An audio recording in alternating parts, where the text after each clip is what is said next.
I think in time you'll see it.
All right, everyone.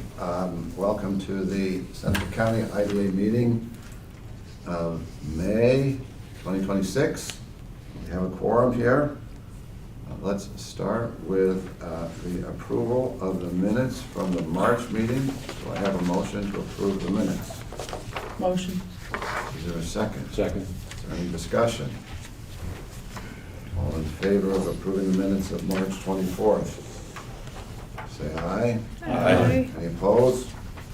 We have approved minutes. Thank you. Next item, the financial statements through March. Mr. Kearney. Thank you. Included in your meeting packet is the standard balance sheet and income statement, along with notes referencing the March financials. There's also an analysis of the 12-quarter review of financial data, which includes review of balance sheet items and P&L items. My reference point this morning will be the summary status sheet for March 2026 with comparisons with January 2026 and March 2025. On the balance sheet side, at the end of March of 2026, our total checking and savings measured $3,148,000. Notes receivable current portion, $36,000. Total current assets, $3,185,000. Notes receivable long-term, $103,000. Total fixed assets on a net basis, $256,000. And other assets of $94,000. Total assets, again, at the end of March, were measured $3,640,000. Comparing that to our January totals of $3,503,000, there's an increase in assets of $136,000.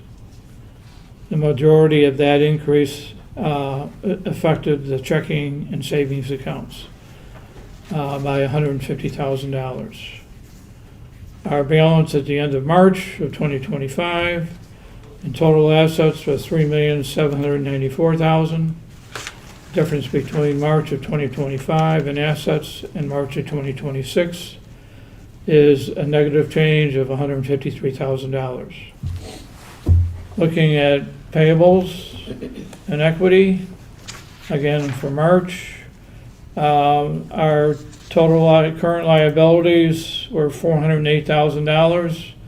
That's made up of credit card of $198, labor and compliance pass-through $5,480, pilot program receipts, in this case, $237,248, net pension availability of $132,606, and PIF deposits held $33,000.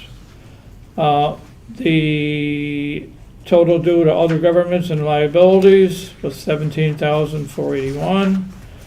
Total equity $3,214,574. Total liabilities and equity $3,640,000. Again, agreeing with the total assets. The liabilities at the end of January 2026 were $179,000. Difference between March and January is an increase in liabilities of $228,000. Most of that occurred in the change in the PIF program liability. If we look at March of 2025 relating to liabilities, March of 2025 was $164,000. There's a difference of $243,000 increase in liability between March of 25 and March of 26. On the P&L side, review here, total ordinary income for March was a total of $1,012. Net ordinary expenses, $134,922. Net ordinary loss, in this case, the difference between income and expenses, $133,910. Bottom line, net loss for the period, $133,910. The change between January and March is a net change of $61,000, a negative change. And when we're comparing our operating net income and loss to budget. On a budget basis, this is again for the year. We're anticipating a net loss in budget for 2026 of $120,000. The breakdown on total ordinary income for March. RFL income measured $979. Interest income, $33. Total ordinary income, $1,012. On the expense side, payroll expense, $62,020. Benefits, $47,716. Professional services, $10,852. General office, $1499. Administrative and tech, $2227. Insurance expense, $912. Miscellaneous expense, $15. Travel and conferences, $2125. Repairs and maintenance, $7555. Total ordinary expenses, again, $134,921. January numbers total $61,000. Difference between January and March in this case is a net change in ordinary expenses of $73,250. Again, that's an overall summary review of the balance sheet and the P&L for March of 2026. Any questions?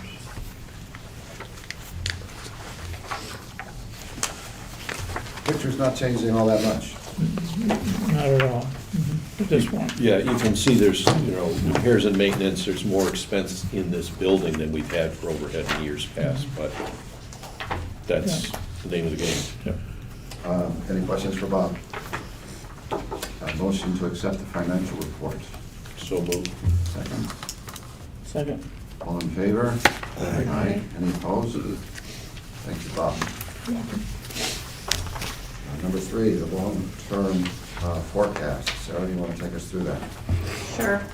So we have 2 long-term forecasts. We'll start with the first page. So just as a reminder, we have 2 different breakdowns of agency fees here. We have expected agency fees. Those are defined as the things that we are already under contract for. So Scepter has a pilot agreement where they still continue to pay us an annual agency fee, and Finger Lakes Rail pays an annual agency fee. So those are the types of projects that are included there. Estimated agency fees are what we believe to be coming in based on our project pipeline, and then as we get out a few years, it becomes less based on specific projects, although here it is fully, but we have in the past also done sort of a hybrid method where, we sort of project out. So you see the breakdown of the estimated agency fees, based on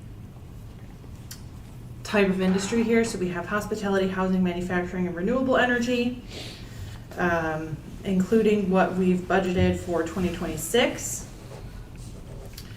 So we also have rental income here estimated for our office space starting 2027 and on. Obviously, we still do not have a tenant in the building. Doesn't seem likely that we'll have one this year. We're continuing to try to find somebody that would be interested in sharing the space, but we'll certainly keep everybody updated as that potential number target moves. We have our county support, which for the year is $65,000. Based on our last long-term forecast, we had, projected possibly some increases in that, mostly out of necessity, but this year's budget year does look like it's going to be a difficult one for the county. Realistically, I think we probably should come back and take another look at that, because likely we won't be seeing those types of increases over the next couple of years in terms of county support. And then we have just some other operating revenues in here, and that would include things like interest on our CDs and such. Operating expenditures is pretty straightforward. Those are again based on our budget, and then we project for some increase year to year. Under this scenario that you're seeing on the first page, we are expecting a decrease in cash in 2026 of $121,000. Again, that's what was budgeted, which would, based on our cash available at the moment, bring us down under this model to $120,000 in cash available by 2031. And this is the best case. This is what you're projecting as the best scenario for the forecast.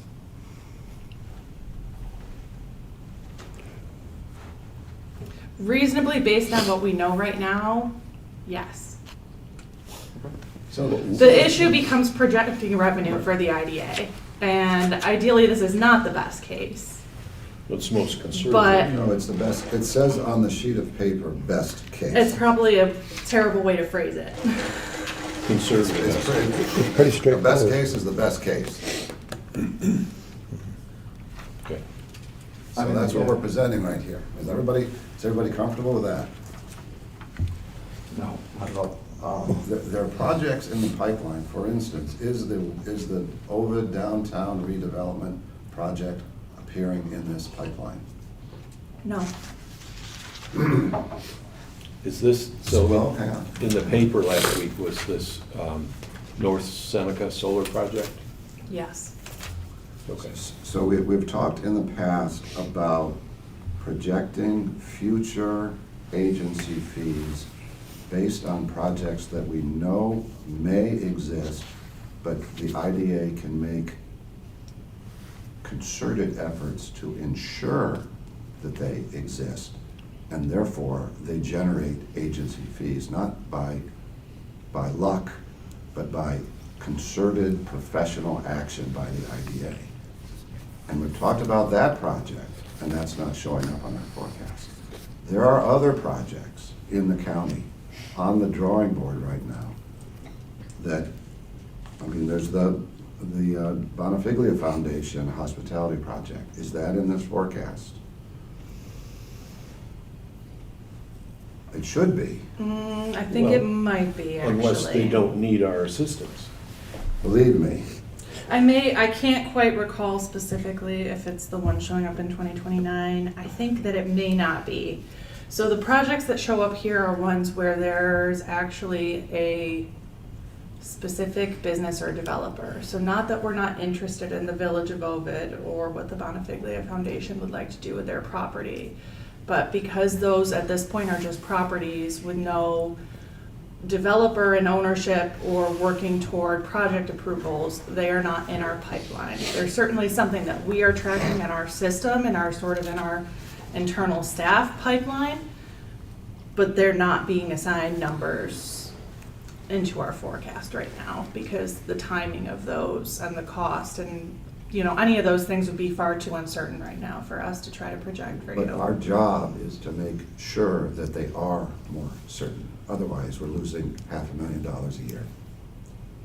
So I have a question. Maybe this is more to Rob. And the town of Fayette has a water situation down on the canal that town of Waterloo has basically told us they're going to shut us off to Stivers Marina and the old Crow's Nest restaurant. What we understand is there's some money sitting in an account that could facilitate Mr. Stivers' build-out project to 60 condos down there. Go along with our sewer and water infrastructure project that's in the pipeline right now. That money's been sitting there since Lowe's was put in, just sitting in an account. Is there any way that the IDA can lend a hand or facilitate some professional services as to how to move that project forward in any way, because it is development and it will create opportunity for jobs? It's a good example, Tom. I mean, So- these are projects that are in their infancy out there. Yes. Mr. Stivers has been to our town board several times, been through the planning process. Now he's back at the drawing board because of the fire and protection code is changed again. So he has to back up and resubmit all new drawings for the condos and whatnot to come full force. But my point is that IDA has money sitting in an account, and we might be restricted in some measures to use that for a project like this, but I'm wondering if we're not pushing the envelope far enough, or maybe we're not asking the right questions the right way to use that money in a project like this, to help facilitate the project along. And maybe we can, but I think it's worth asking that question to this board, or to the director, or to the attorney. Is there any way we can use those monies? So this is what we corresponded on, right? So the short answer is, this is pilot revenue, so it has to be distributed to the taxing jurisdictions pro rata unless they agree otherwise. So the answer is yes, if the taxing jurisdictions agreed to that. And who are the taxing jurisdictions in this case? The town, the county, and the school district, and I can't remember what school district it was. Waterloo. Waterloo School District, Yeah. yeah. Yeah. So this is a perfect case, I think, of where the IDA can step in and connect the dots between the people that are trying to get something done and the fog of bureaucracy that's in the way. And, you know, in our annual strategic plan, one of the pillars of what the IDA said it would do is provide those connections when there's an opportunity and the people, and the left hand and the right hand aren't talking to each other. Yeah. This is a perfect example Well- of what would be the agency fee for the IDA, were the IDA to successfully assist in getting that project underway. I mean, and this is just something that came upon us when the village said they're gonna shut everybody's water. They're not in the water business anymore. So our towns are all forced to figure out what we're gonna do, and, I mean, we just don't like to leave things hanging out there. That's why we have these And, meetings, is to fix these things. And I think, So what? just like banks, and I think we're all in the risk business, you know, and, I mean, if we're not, we shouldn't be sitting at this table, Right. you know. Well, I don't think there'd be, I mean, this isn't a new project, so I don't think there would be an agency fee. It would basically be requesting the consent of the taxing jurisdictions to distribute this pilot money that But would it otherwise could- go to them to, But it Whatever. could lead to a project being submitted and undertaken that would yield an agency fee, potentially. right. I just want to be And clear, but that's this what- isn't, I That's what the just, pipeline's about. All right. for clarification's sake, there's Okay. no, this is a project that closed, years ago. Right, right. But it still could be helpful Yeah. if we had some direction. And I put it in the same category as the IDA assisting the village of Ovid with a comprehensive plan so that it may qualify for a grant, so that it might be able to attract a developer, so that they would build a mixed-use project that could generate agency fees. And that's the sequence, that's why we have a pipeline, because the initial steps may not generate that revenue, but ultimately, that's the end point. Yeah, And when we look at a long-term forecast where we're losing, $500,000 a year, what motivates us to address that are taking steps today, just like these. So these projects should, I think, it's my, I may be the only one that thinks, a pipeline says, this is what we're gonna do, and we promise to do it. And if we don't do it, things happen, but if we don't do it, we miss the forecast. I mean, these projects are, let's say a project could potentially generate an agency fee of $100,000, but the chances of it happening are 5%, then we project the revenue of $5,000. 5,000 is 5% or 5% likely of a $100,000 agency fee. That's the only way I see of doing this. Otherwise, we're looking at running out of money in 2031. And I don't know an organization that faces that lightly. So can I ask a question? Sure. So is this sheet that Sarah was discussing, that's best case, is this perhaps needs to be redone and is not best case, but is what currently is reality? and then you would make up another sheet for best case, taking into account these extra things? No, I think there's, you know, I personally think there's one forecast. It's the forecast that says this is what the management team and the board are gonna accomplish, period. There's just one. And it's a mixture. It incorporates the likelihood of projects that not only are you aware of, but you're committed to doing your best to see to fruition. Gotcha. I mean, I don't know of any other way to do it. Otherwise, you're just waiting for things to happen. So then, like, what are the next steps for the project Yes, that was just good being question, discussed? sir. Otherwise, next month we're having the same So conversation. what are the next steps for this? So we'll go to our board Thursday night at our meeting, and, I mean, I'll just report to our supervisor, we just need to get satisfaction from the taxing jurisdiction. Is that meeting open? It is. Where is it and what time? Town of Fayette, 7 o'clock, at the town, hall on, what do they call that? Yellow Tavern Road? Yeah, 7 o'clock. When is 7 o'clock, the date? Thursday, oh, This 14th. This coming. This coming Thursday. yeah. So who's responsible for seeing to it that all those permissions are granted? Well, I'm not sure. Well, that's what the But- IDA is here for. Right, yeah, I'm not sure. I mean, I'm not sure either. you know, I mean, and maybe the IDA should be there at some capacity to answer those questions, you know? But I think it's a project that's been in the pipeline for some time, and I think it's closer with the water and sewer project that's on the books, ready to start at some point here in the near future, that there's a great opportunity for that to be built out. The area has already been designated as a PUD, which is the first one in town of Fayette. What's a PUD? That's, wow. Planned Planned unit unit. development. There, thanks, Bob. So it's an area that we've designated that this type of development would be best suited for in our town. So you've given it a green light. Yeah, oh yeah, that, we already have. But you gotta have sewer. We gotta have sewer. But, That's probably out a couple of years yet. well, it's on the table. And it's in the pipeline. And we've been granted funding for it. We just have to be able to have the right administration, just keep it moving forward. How And, much money, I think it's 3-point-some million. but how much money is the IDA, 15,000, I think, is in the account, or sitting on the table there. so that 15, if the IDA took the steps to get the approval of the taxing authorities, it would transfer $15,000 to Stivers. Well, I don't know if it'd be to Stivers, it'd be to the general project.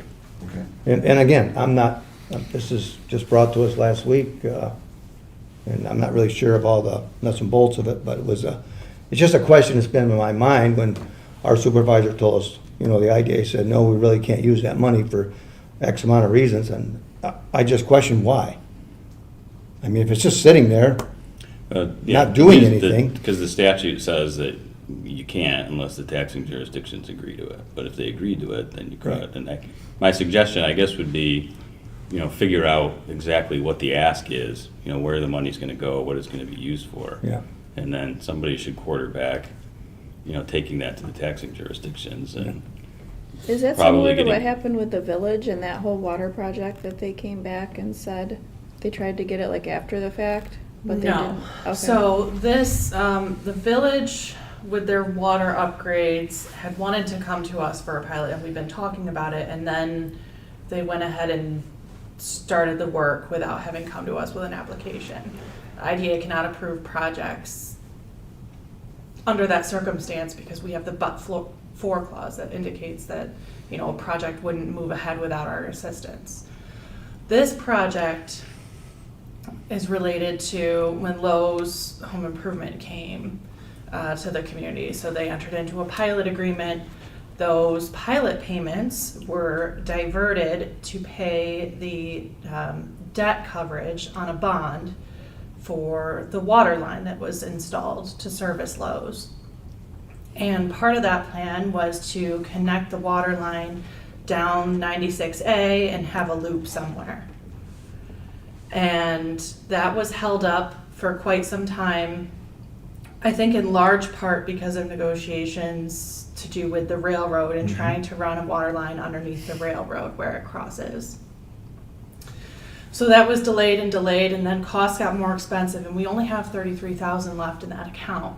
And it became to the point where that $33,000 was not enough to cover the cost of the work that needed to be finished. The village and the town of Fayette were looking at other ways to possibly help cover some of those costs of completing the water line project fully. So we let the funds sit in the pilot account while they, thought through that. When it became clear that that project was not going to be completed as stated, that's when it really started to become a question of, okay, we either need to distribute these to the municipality, or we sit on them a little bit and try to think about, is there another possible use of them? And now the question of another possible use is technically no, like Rob said, unless we get explicit permission from the municipalities, because it was diverted pilot revenue funds specifically for that particular debt service and that project. Do we have any updated idea of what it might cost to finish that water line project? It was like,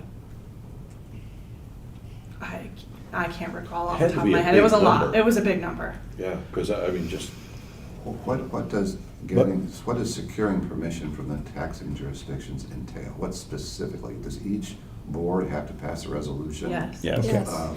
Releasing their right to that money?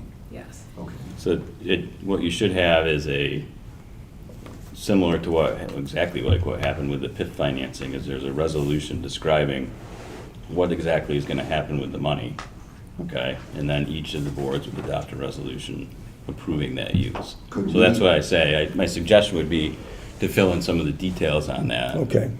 Right, and then, we can figure out how to quarterback getting, Could The we resolution. could we actually draft Draft the the resolutions resolutions. for them? Could you draft, certainly could, again, we need to know the the details. details? Right? Okay.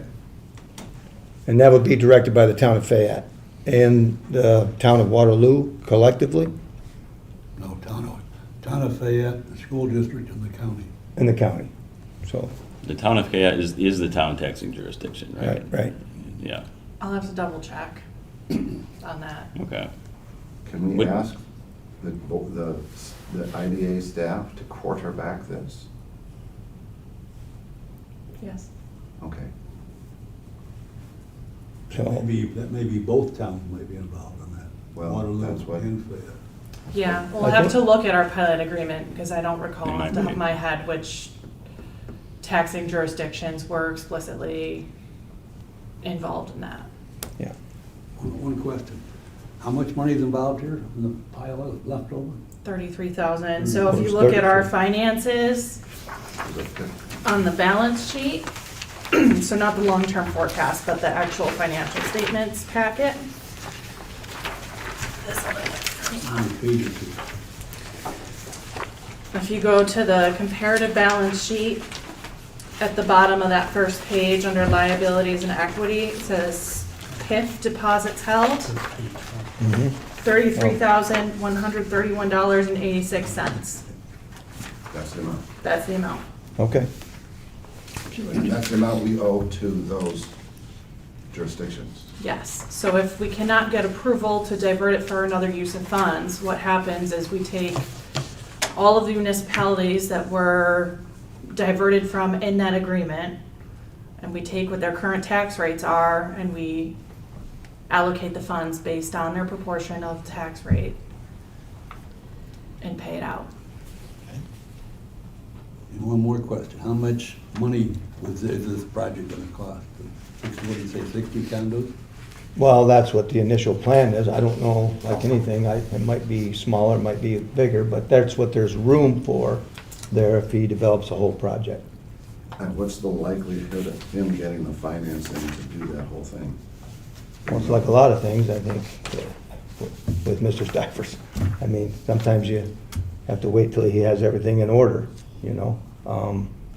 I mean, you've probably dealt with him, Sarah, more than I have. I mean, I don't know, to be honest with you. I think if everything falls into place for him, I think it's probably pretty likely that, because the town has already gone through all the steps to provide this PUD for him. And he's been at the table several times, it's just never, there's not water, or there's not enough sewer there to handle this project. And now that we've got the approval to put sewer and water down through, there's a lot of possibilities that could happen if the things fall into place. And I just think we're just sitting back waiting for stuff to happen rather than being aggressive and trying to figure out how to do it. I think anybody that's in business, that has a project sitting there that knows it can happen, it gets aggressive to the point of getting it done. I'm looking at you. He keeps looking down, he's not giving you eye contact. I just question, it's gotta be Waterloo, because Lowe's is only in Waterloo, Lowe's isn't in Fayette. So it had to be Waterloo that you're gonna need this okay from, and Fayette now wants to do this. Fayette doesn't go above the canal. So why would water come across the canal, which is gonna be a headache to deal with? It already Canal is across. Corporation. It is across? That's how they get their water now. Okay. It comes under the canal, and Waterloo says it's leaking under there, and they want to shut those off. Oh, okay. Oh, From my understanding, there's the the water line under the railroad is already there. And we brought water down from Booty's Hill to that point. It's just a matter of getting it all hooked up. So what, you said there's a leak underneath it? That's what Waterloo's claiming, so they want to shut us off. Actually shut the water off to Lowe's. No, two coming across the canal. And they're gonna come in from the backside. what about sewer? Where's sewer go? Sewer's gonna be going to Geneva, To Geneva? yeah. And there's no line across the canal now, as far as you know? No. I don't think so, Okay. yeah. So each of these taxing jurisdictions, all the board members are going to need a one-page summary of why this is something that Yeah. is being asked for. Yeah. And what the benefit is. And someone needs to appear to make the case and answer questions. Yeah. Who's that gonna be? Well, Me. Yeah. It could- You have to show. But it doesn't have to just be Sarah. There's no reason why some of No. us can't be there too to help Fine. out. Fine. I don't like the idea of we request Sarah to go to these meetings and she's on her own, and you know what it can be like to answer questions at these meetings. People can be tough. She shouldn't be there by herself. We should be there to support her somehow. well, I'll be there. Okay, but I mean, there's no reason I'm sitting on both, I'm Sure. sitting on the if town we're not board. notified, we should, as many of us as possible should be there to support Sarah. Yeah. And the IDA. Well, I think. exactly. In all entities involved, if there's Exactly. development, the possibility of development to be there. Yeah, because this 33,000, I didn't know about this. There's not a lot of stuff we're gonna ever be able to use this on. If we don't use it on this, what are we ever gonna use it We for? were gonna be paying it out. You're gonna give it away. But it You're would get okay. frittered away for something not specific enough to be directly tied to economic development, probably. It would go into their general fund. Yeah. So this is more specific. Okay. You might need the money to fix the leak. Well, I don't know how you're gonna fix that. well, The first of point- all, you have to The point get- I'm getting at, is you said they're gonna go around the back way, what's that mean? Waterloo's gonna use a different pipe to hook it into Lowe's? and Bob, I'm just guessing, but I don't know any other way of getting it water to Lowe's other than that way. So then they're gonna cut the line off underneath the canal? We're gonna close it, Yeah. Yeah. Okay. yeah. But That's scary. yeah, But you still have water from Waterloo yeah, and the tower. yeah. And Stires is asking for help financially. Well, I think the town is trying to facilitate that conversation, to make sure that he has water for his project. The Crow's Nest, who is a personal home now, has water, because otherwise they don't have any water, you know? And the town has actually, supported the idea of doing the work ourselves to make sure they have water, you know? Well, they should have water just even if you cut it off underneath the canal. Right, I mean, but we've got to bore under the road and get from coming down from Booty's Hill. It's not hooked into Booty's Hill at all? No, it stops right there on the other side of that. It comes from the Village of Waterloo water? Yeah, comes up and down to right across the road from Bob's, from, what's that road there along the, I guess it'd be Booty's Hill Road, right? Goes across the railroad tracks by Stivers and then up. And there's water across the road, there's a hydrant right across the road. But again, when we asked Bob, at the time we put the line in, do you want to be hooked up? He said no, because he had water coming from across the canal. But now that's being threatened to be shut off, now he needs water. You know? So, So all Stivers projects are on the west side of 96? yes, it's right where the marina is now. Okay. He'll dismantle the marina. And the old Crow's Nest, all that area in there, he's Well, the Crow's Nest is a personal home, not his? not his. Okay. He's owned by Mr. Nellis, I think his name is. So it'd be all that along there where the marina is, that whole horseshoe. Kind of down to the yacht club, or to the railroad bridge. You know, you got me confused now. The water comes from Waterloo on the north side of the canal. Yes, And they're pumping it underneath the canal. yes, All at the those- present time. So all those places around there are getting Waterloo water, not Waterloo water from the Village of Waterloo, not from Booty Hill Tower. That's correct. And all the, how about all the, on 96A, where's that? That's all come from Booty's Hill. I mean, from the tower. From the tower. That's fed back. And that's a different project. That's a different line. I don't even know what water district that is, maybe not 8. but Okay. A lot of loose ends, never been finished, right? Sure, sure. And the ultimate objective is a 60-unit apartment That's the last complex. projection that we had on the table. And what's the agency, they're gonna come, someone's gonna come to the IDA for financial support. I would hope. And what is the estimated value of the financial support that they're gonna be asking for? I have no idea.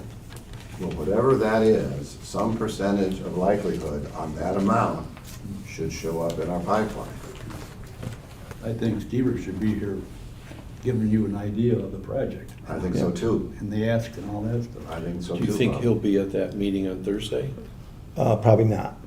I mean, I think it's a conversation that, I don't know if our supervisor has had a conversation with him about this, but I know that, you know, I'm the chairman of the highway department, we've been asked to facilitate this line across the road to, but when they shut the water off, they'll have water.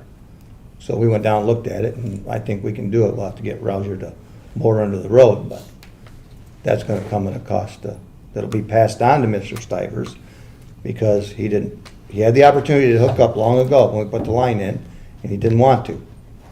So now that'll be a cost that he has to bore, but we're gonna probably do most of the work. But he has public water there at a Stivers right now, right? Yeah, from coming under the canal. Oh, now. For now, until they close it off. That's Yeah. that's a different pipe underneath the canal. Yeah, yeah. So on this project particularly, I would see the $33,000, if didn't go to this project, would roughly be a third to the county, a third to the school district, and a third to the Fayette, right? That's how it works. So it's basically convincing all three, but I don't think there's much to convince for the town or for the county. Or It would even be in- probably the school district Yeah. to convince them that the project has a likelihood of moving forward. They're not just taking the money and really living a prayer in it, but. Right.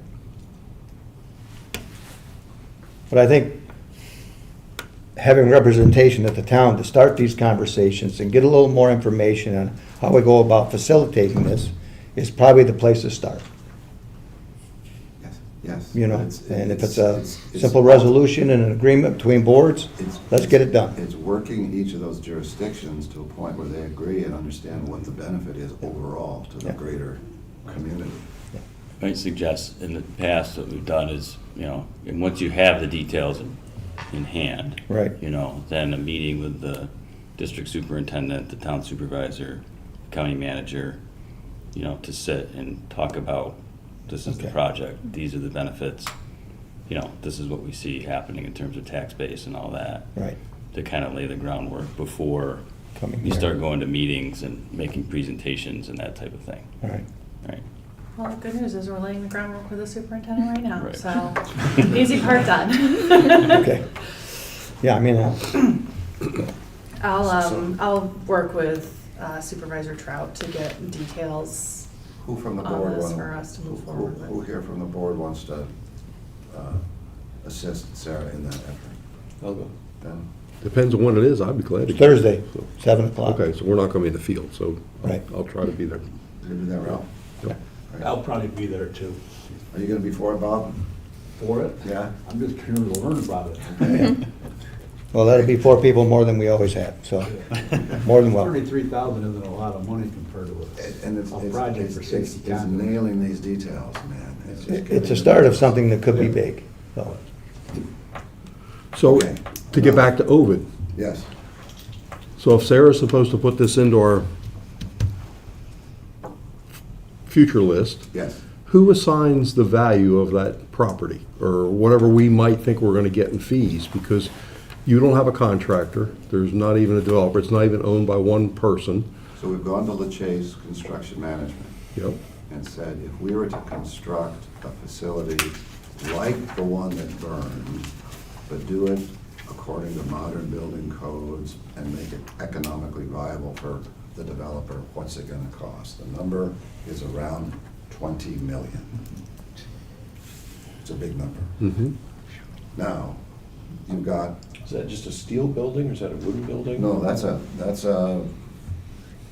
it'll be steel on the ground, yes.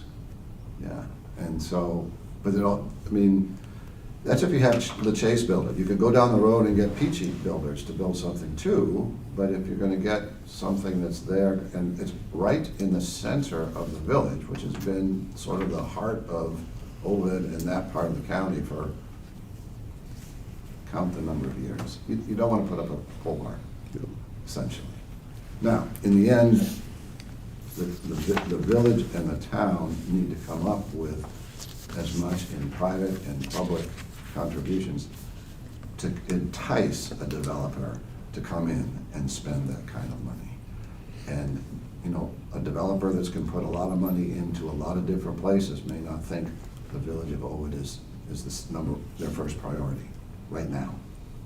So the village of Ovid is trying to lay the groundwork so that when it finally comes time, when it owns that property, it's 5 different parcel owners on that property, you gotta buy all of them out, Mm-hmm.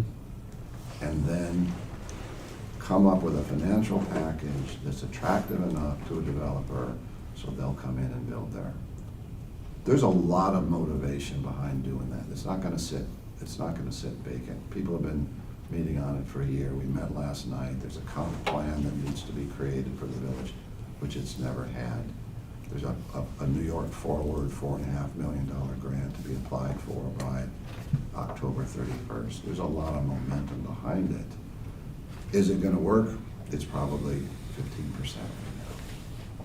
And so I would say that 15% on $15 million should show up in this pipeline in 2030. $225,000, something like that, 250. As it increases, as the possibility looks better and better and better, the agency fee will increase from 15 to 20 to 30 to 40, and suddenly, but nonetheless, it's still incumbent upon us to see it through to 100%, or we don't get the money. I just think it's hard for us to say what that value is there until there's something firm on the books, or at least preliminary on the books, because for Sarah to just go down and say, well, it's gonna be worth $15 million, we're gonna get a 15% fee is sort of grabbing for pie in the sky. We're gonna get, but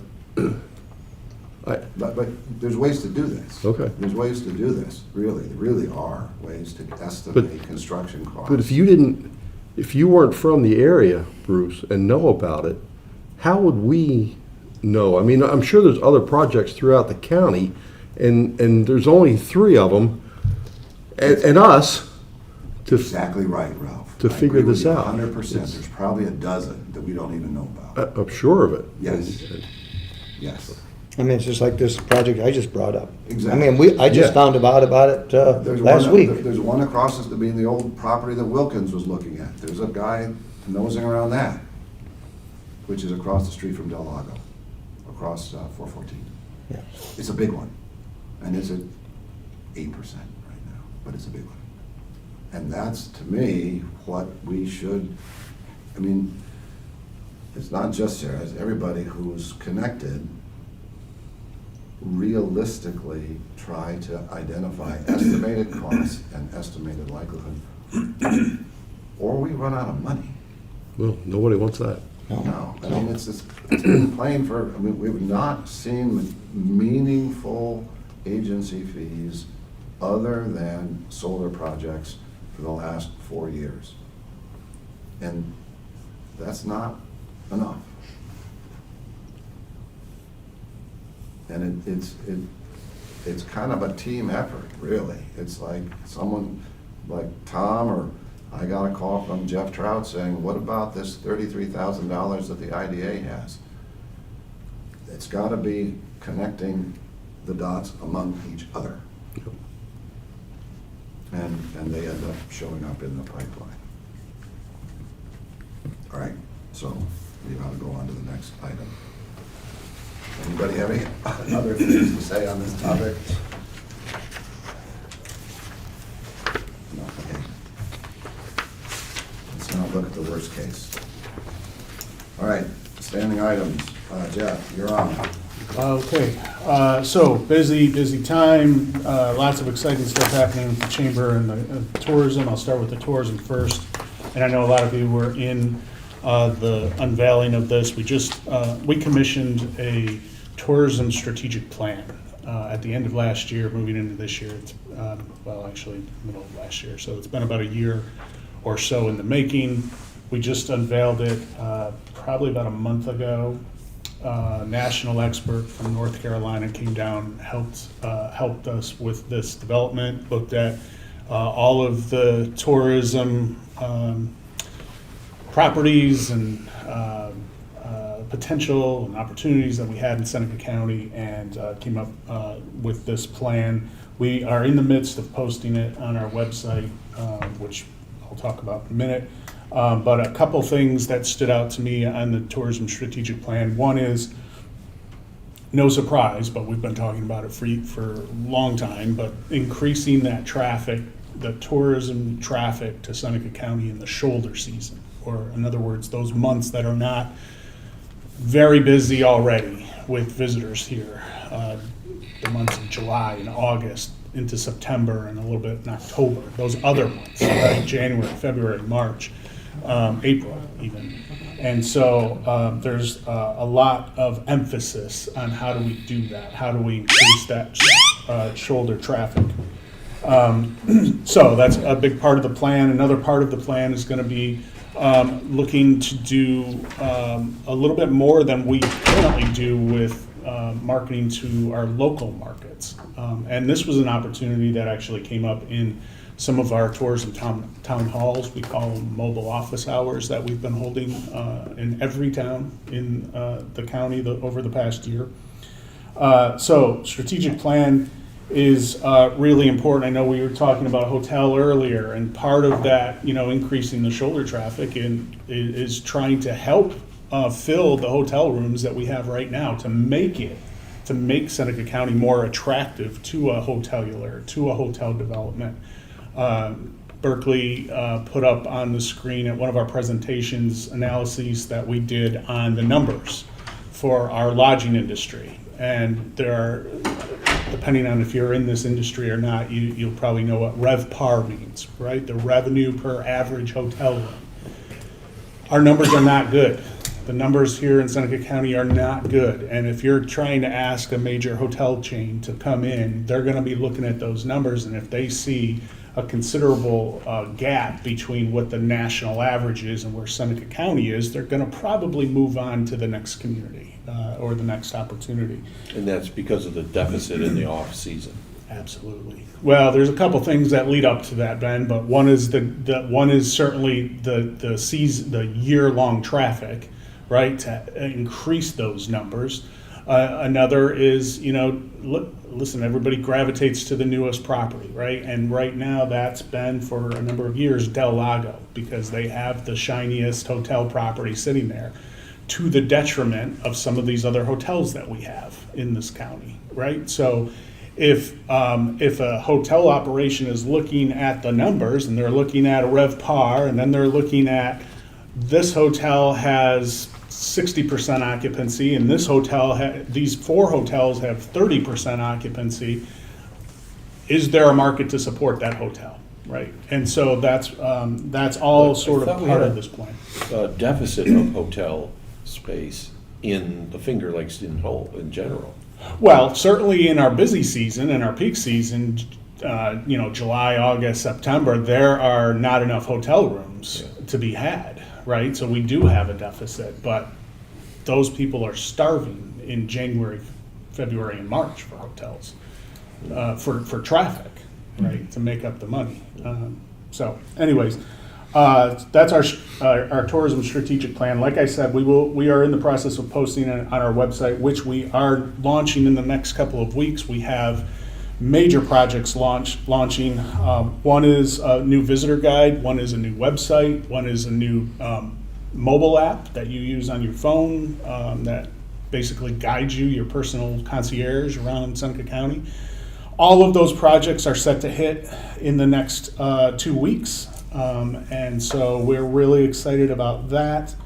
Other things to let you know are America 250. I talked about America 250 before, and while the Tourism Promotion Agency was not the agency in Seneca County that received the money for America 250 promotion, I do want to, pat our team on the back a little bit, because we've probably done or will do the most visible and impactful programming regarding America 250. We've got a very big part in our visitor guide. We've got a number of other assets that are launching for America 250 to tell that story about how impactful Seneca County was in the last 250 years. 220 years, that's how old Seneca County is, but the last 220 years, and then making that connection to, okay, now go visit this place. You can walk through this history.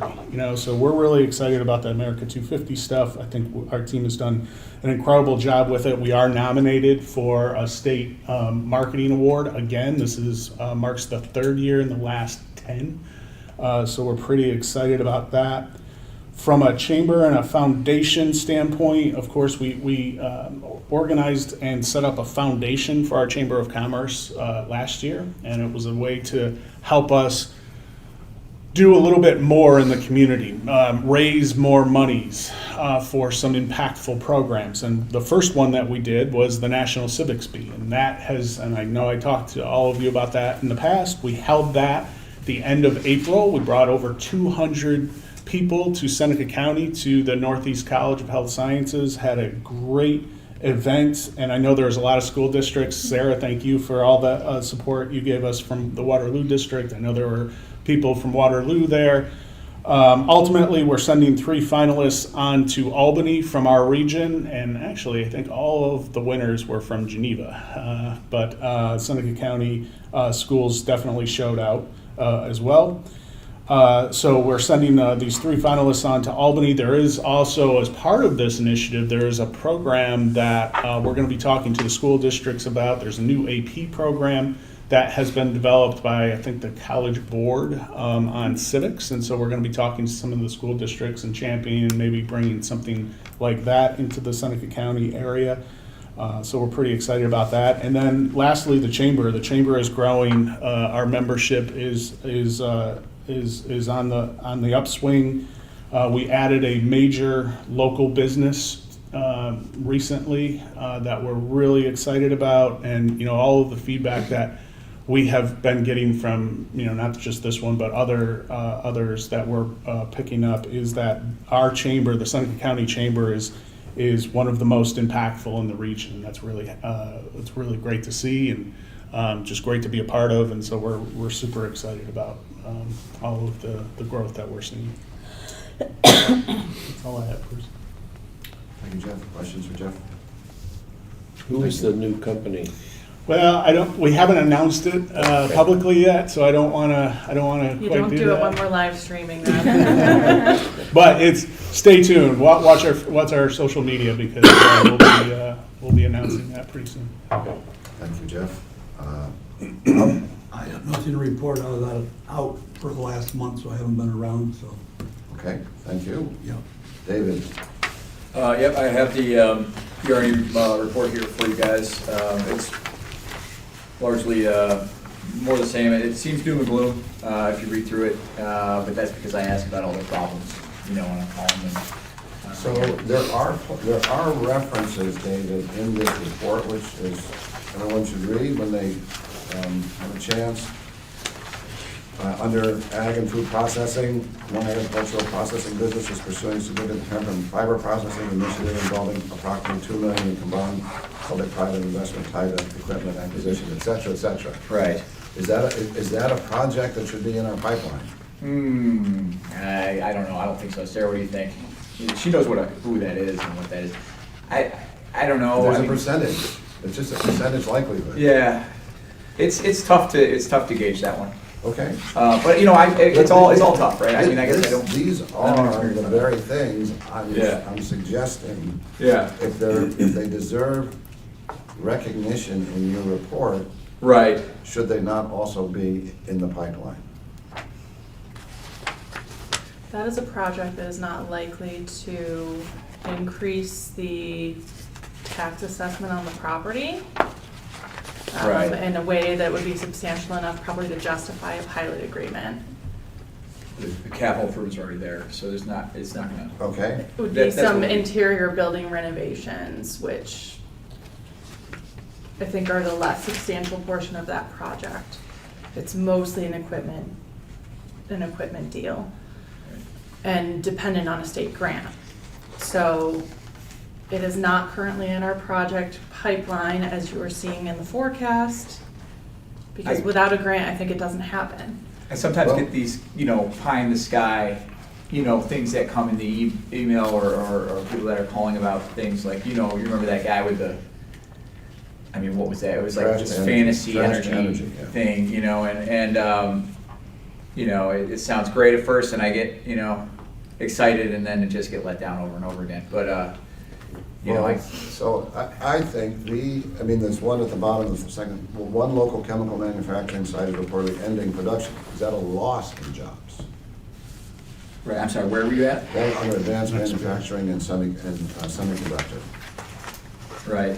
One local chemical manufacturing site is reportedly ending production operations. Yeah, and you Is guys that a probably lot? guess who that is, but I don't think that they're gonna close down the facility ever. Is that a net loss in employment? Not sure yet. But I don't think that facility will ever close. At least not in our lifetime. Okay? Well, this is where I think, we have these conversations, we say, how can we help? Are there concrete material ways, like appearing before the board, Right, that's obviously a private business decision, but they are trying to pivot in such a way that they continue manufacturing operations. That's kind of out of my hands. I don't know. I guess we should always say, how can the IDA help? Sure. Of course we do. We do. I always do, and I try to be as helpful as I can and as transparent and available. That particular company, we have put information out there and have connected them with our partners at Center State CEO, who are spearheading for our portion of the region the semiconductor supply chain pieces, because that kind of chemical manufacturing can translate into the semiconductor supply chain. It's up to the company whether or not they do anything with that, but we are trying to offer So there's a other solutions for them to continue to grow their manufacturing business here if they so wish. So what are the chances, and what can we do to, I mean, if this is a chemical manufacturing company, and they've identified some process to produce something that can assist in the semiconductor manufacturing supply chain.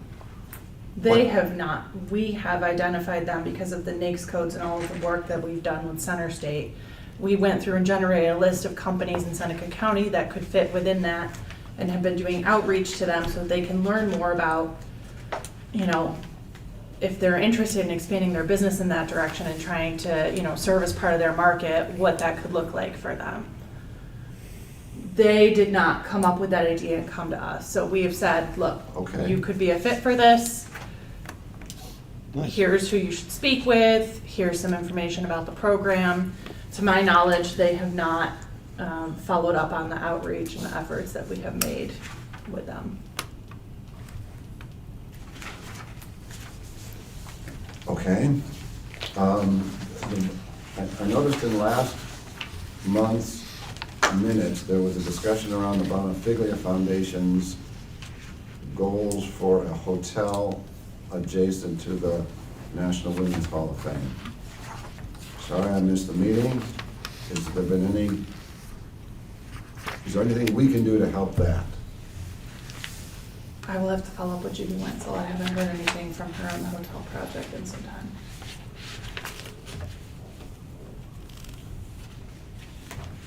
My understanding is they're trying to attract a tier 1 hotel developer to that site. Mm-hmm. And a tier 1, can we find out which tier 1 developers they're talking to and find out if their hesitation is strictly occupancy rates? I mean, it's right on the canal, it's got waterfront. Is the infrastructure there? What is it that they need in order to put them over the hump to say, yes, we'll do this? Because I think there's a possibility there. At Jeff's tourism strategic plan, Judy Wenzel was there, Lance Young was there.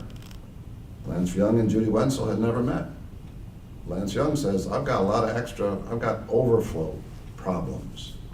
There's certain times of the year I get a group of 60 or 80 people, I don't have any place to put them. Maybe if another tier 1 hotel were built in this area, I could put 60 or 80 people whenever that happens. Somehow we need to understand what the objections are from whatever hotel developer has, and then try to help Judy Wenzel and the Bonifiglia Foundation overcome those objections. You know, it's just, that's the only way I know how to do it. So we've got Stivers, we've got Bonifiglia, we've got the possible project up on where Wilkins was gonna go. These are the, we've got there's 4 right there, and I think there's probably another 10 floating around out there. If we can identify them, define them enough so that we're looking at them and seeing if we can move the needle, we'll make this best case forecast look a lot better. Okay? Thank you, David. Yeah, it's just kind of more of the same, but, yeah, it's. It's like generating leads, that's all. Okay, Sarah, over to you. Okay. I'll just go over the highlights of the report and feel free to jump in with questions if anybody has any. Dave's been offering a lot of updates on our business retention and expansion efforts. Just year to date, we've done, 28 visits. I won't really elaborate more because obviously we talk about the same things that he mentions all the time: workforce challenges, possible projects, all of that sort of thing.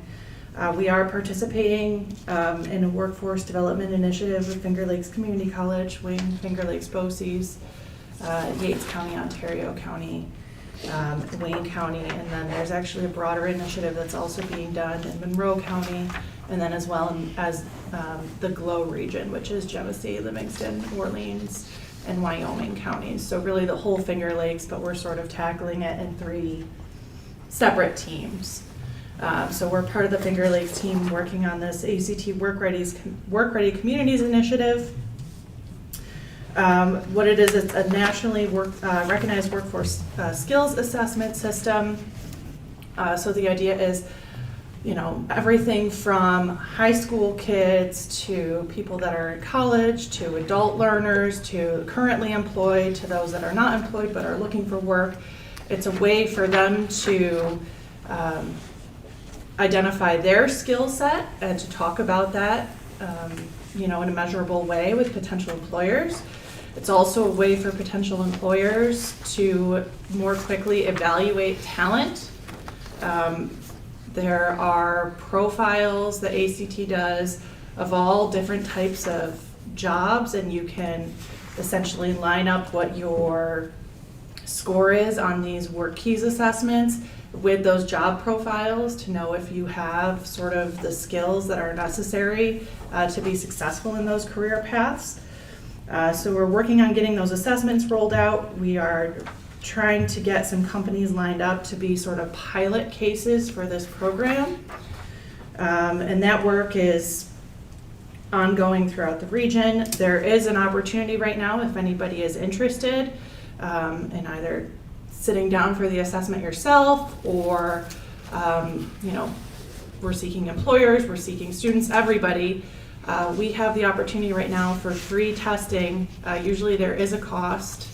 And the Finger Lakes Community College team is working with ACT to try to get those costs mitigated, but for now they're actually allowing us free access to their program and their testing and the assessments all through the rest of the month of May, and they've also extended it now into June, July, and I think August as well. So I have dates available. When you say there's a fee involved? Typically it's, oh goodness, I'm blanking off the top of my head. I want to say it's about $50.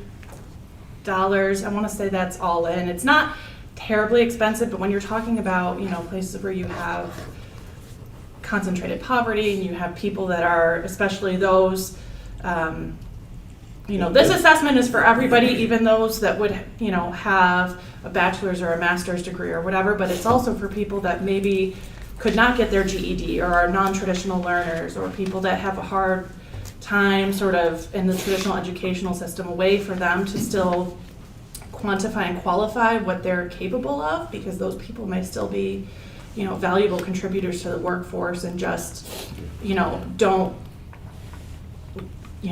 click with certain types of schooling. I could see $50 being a big barrier. So we are working through that, but right now we have a period of time where it is free to anybody that is interested in taking those exams. I have in my office information on the test dates and times and that sort of thing, and I'm happy to. You have to go to a testing location to do it because it has to be proctored, but they have computers and set up and everything. So FLCC right now is really sort of spearheading that piece with BOCES. But like I said, we're happy to connect and help get people signed up and are looking to get sort of as many rolled out as we can, because the goal is not really the test. The goal is we have been given metrics as a county and as a region by ACT, which is, by the way, the same company that does the college prep exam, ACT. So we have requirements about how many current students, you know, should be taking the test and getting credentialed with what's called their National Career Readiness Certificate. We have requirements about how many employers should agree to participate in the program, meaning that they acknowledge the value of this assessment as a potential recruitment tool. How many people are currently in the workforce that have taken this exam. And when we have met those goals, we become what is known as a certified work-ready community, which sort of places us above other communities. It is sort of a prestigious thing. We are, or could possibly be, one of the earliest adopters in New York State. The only place right now that is a certified work-ready community in all of the state is Oswego County. The Finger Lakes is the next big region that is working on this. Nobody else really that I'm aware of across the state is currently doing this. So we are early movers on this from a New York State perspective. It has been done in other states. And what that will help us do is actually quantify to, if a business is coming to the area, we can talk about, you know, what our talent pool looks like, and also we can identify where our gaps are in terms of workforce training needs. You know, are people not doing well in one of these aspects of the assessment, and how can we, you know, better work with the schools and with our training providers to address those so people do have access to good employment opportunities here. This is a great initiative, and Chamber will provide any support. Love to work with you on that, Yeah. Sarah. To your point, Ben, maybe this is something the Chamber Foundation can get involved with in terms of the overcoming the $50 or whatever the cost is once they start to enforce the cost payment again. But might be something the foundation could take a look at, helping offset those costs with a scholarship. Yeah, I've got one young guy, I'm gonna, you know, he lives in Auburn, and I'm gonna push him into it. I want to sit down and take it. I would encourage the rest of the staff to do the same, just, you know, as a way to support the program and for curiosity's sake. Certainly all of our board members are, if any of you are interested in taking it for yourselves. Need a new career? And it's not, I mean, you know, part of it is I want to take it because I want to be able to talk about it from the perspective of somebody that sat through it, and what does it really feel like, you know, and how do we talk about that with businesses. But certainly to the extent that you all can help spread the word and generate interest. I mean, our goal is really to help make the hiring process easier for business so that they know they're getting the right people, it's taking less time, it's costing less money. And again, so that if we do have gaps in where our talent is versus what our business community needs, we're able to help find and fill those gaps. Sarah Capelli, are you familiar with this program? No.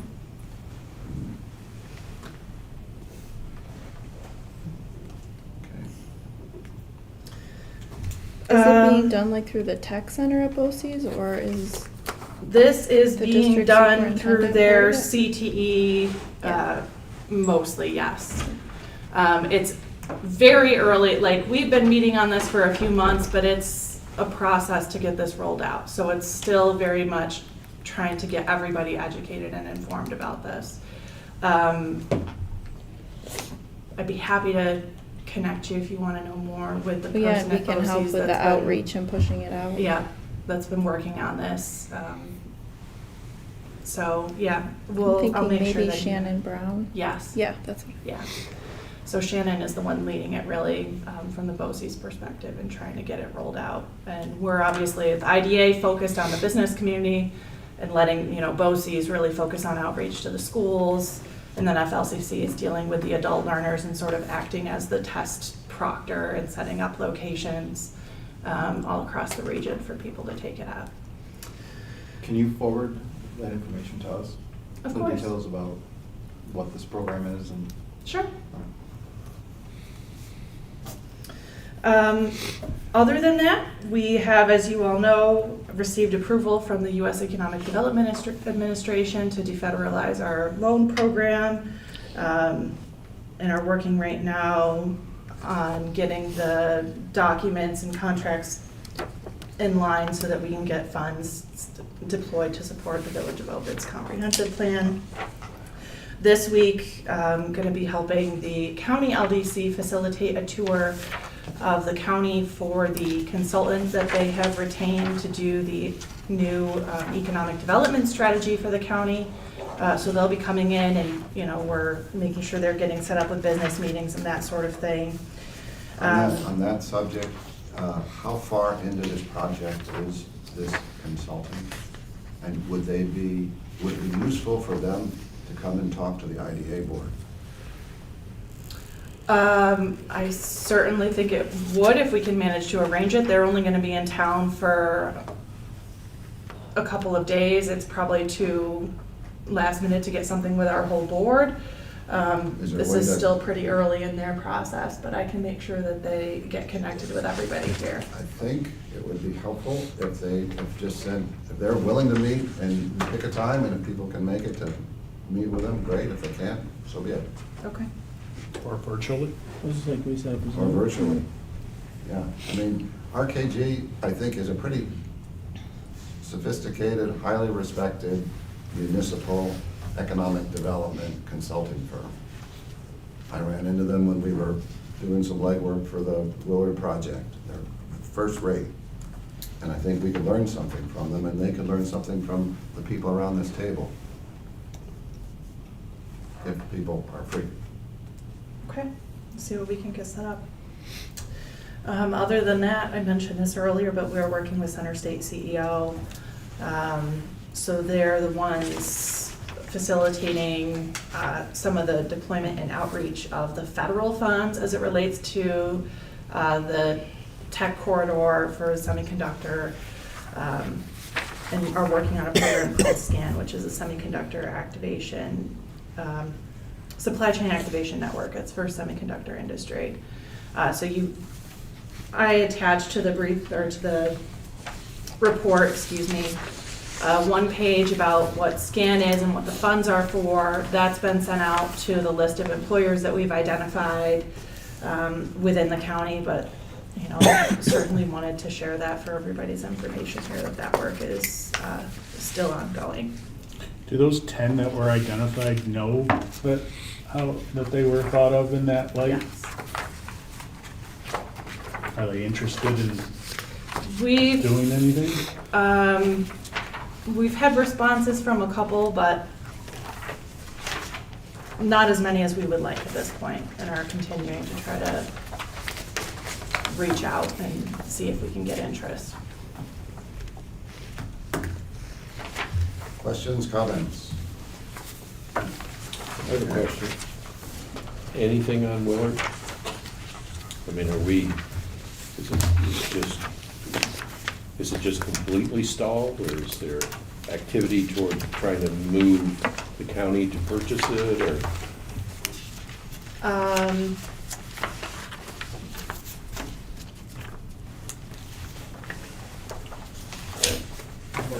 Completely stalled. Yeah. I am not Never kept- aware of Yeah, the latest that's updates on exactly Willard. My sense is that the state runs a single point of contact with the county, and that Yeah. single point of Yeah. contact is at the board of supervisors level. Couple public And then hearings I before think that. that That's fine. the state has said, we'll let you know when we're ready. So is there any kind of maintenance going on in any of the buildings? Yeah, they're mowing, but I don't know enough about it. There's Wasn't some- winterized for winter, though? I mean, all the water's been turned off, all that's been done. Yeah, it was a half-assed effort, but they did do something. Is it secured so the kids aren't getting there anymore? No, No, it's not kids either, it's more Well, whatever. sophisticated people than that. I'm old, so I call them kids, Yeah. but whatever. no, it's not, it's secure. Other business. Is there any reason to consider executive session? No. All right, I will take a moment. Ben? I just want to ask Jeff about the cable, the broadband expansion. Is that still going on? I would love to be able to answer that question, Ben, but I am not privy to any new news. Okay. The only community that I knew moved forward was the town of Tyler. And I don't know, do you know how far Beth is in that project? She's working on it. I was, what brought to mind is that in the state budget, Hochul is putting in A lot of money for that, a yeah. lot of money, and it was like $50,000 a subscriber. It was huge. Yeah. It's that hard to reach the very fringes. So, You mean the cost for the company gonna put it in is $50,000 per customer? per customer. It's not the cost of the customer, but the company. yeah. That's what the state is paying to complete the access for Okay. people. It's like the rural electrification, The last mile problem. the last mile There you go. problem. Exactly. All right, I have a question then. yes. So with all this money from the federal government during COVID, we're gonna hook up all these, cable up for the houses out in the outer areas. We never did even one of them.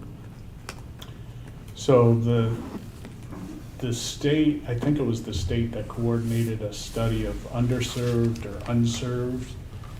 And I know the chamber, the IDA tried to push this response because we were reliant on residents largely Taking a to take survey. the survey. And I gotta tell you, I don't think it was a very good response. And the net result from that survey that the state was putting so much emphasis on was something like 770 underserved, households, right? 770 out of all those households up and down the lake, 700, and most of those unserved were from the northern end of the community, things that you probably wouldn't associate with unserved. So I think that was part and parcel of why we haven't had a whole lot of movement, especially south of, 336, if you will. Yeah, there's no demand for it. I mean, those are the people who want to live out in the boonies anyway. Right, and they did not respond to the survey. Right. And that was a critical element for how the state prioritized this It process. just baffles me. So, They can hook up Starlink if they need it. right, apparently.